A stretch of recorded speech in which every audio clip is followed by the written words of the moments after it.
বাংলাদেশ যখন ১২ ফেব্রুয়ারি ২০২৬ তারিখে অনুষ্ঠিতব্য গুরুত্বপূর্ণ ১৩তম জাতীয় সংসদ নির্বাচনের দিকে এগোচ্ছে, যা দীর্ঘদিনের স্বৈরাচারী শাসনের পর গণতান্ত্রিক পুনর্জাগরণের অপার সম্ভাবনা জাগাচ্ছে, তখন এআই এর অপব্যবহার করে তৈরি বিভিন্ন অপপ্রচার বড় আশঙ্কা হয়ে সামনে এসেছে।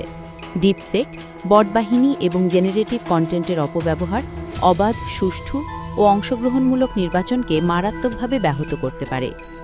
অনলাইনে ছড়িয়ে পড়া বিভ্রান্তিকর এসব সংবাদের মধ্যে সবচেয়ে লজ্জাজনক উদাহরণগুলোর একটি ছিল একটি নির্দিষ্ট রাজনৈতিক দলের পক্ষে ৭৫% সমর্থন দেখানোর দাবি করা।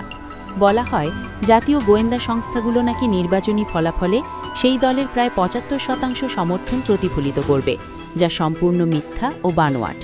এ ধরনের কর্মকাণ্ড ইচ্ছাকৃতভাবে বাংলাদেশকে অস্থিতিশীল করতে এবং ভোট গ্রহণ প্রক্রিয়ার শান্তিপূর্ণ পরিবেশ নষ্ট করতে তৈরি করা হচ্ছে।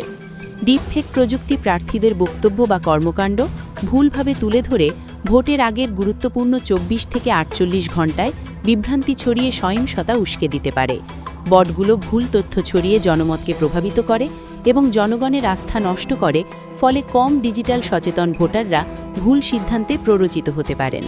২০২৬ সালের ত্রয়োদশ জাতীয় সংসদ নির্বাচনকে কেন্দ্র করে এআই এবং ডিপফেক দিয়ে তৈরি অপপ্রচারের বিরুদ্ধে বাংলাদেশের অন্তর্বর্তীকালীন সরকার, নির্বাচন কমিশন ইসি, জাতীয় সাইবার সিকিউরিটি এজেন্সি এনসিএসএ এবং অন্যান্য সংশ্লিষ্ট সংস্থা বিভিন্ন পদক্ষেপ নিয়েছে। এগুলোর মধ্যে প্রযুক্তিগত, নীতিগত এবং আইনি ব্যবস্থা অন্তর্ভুক্ত রয়েছে, যা অপপ্রচার দমন, ফ্যাক্ট চেকিং এবং সচেতনতা বৃদ্ধির ওপর বিশেষ গুরুত্ব আরোপ করেছে। কিন্তু এর পাশাপাশি নাগরিক ও সিভিল সোসাইটিকে সচেতনতামূলক প্রচারণা, ফ্যাক্ট চেকিং অ্যাপ ব্যবহার এবং সন্দেহজনক কন্টেন্ট রিপোর্ট করার মাধ্যমে ডিজিটাল সাক্ষরতা বাড়াতে হবে।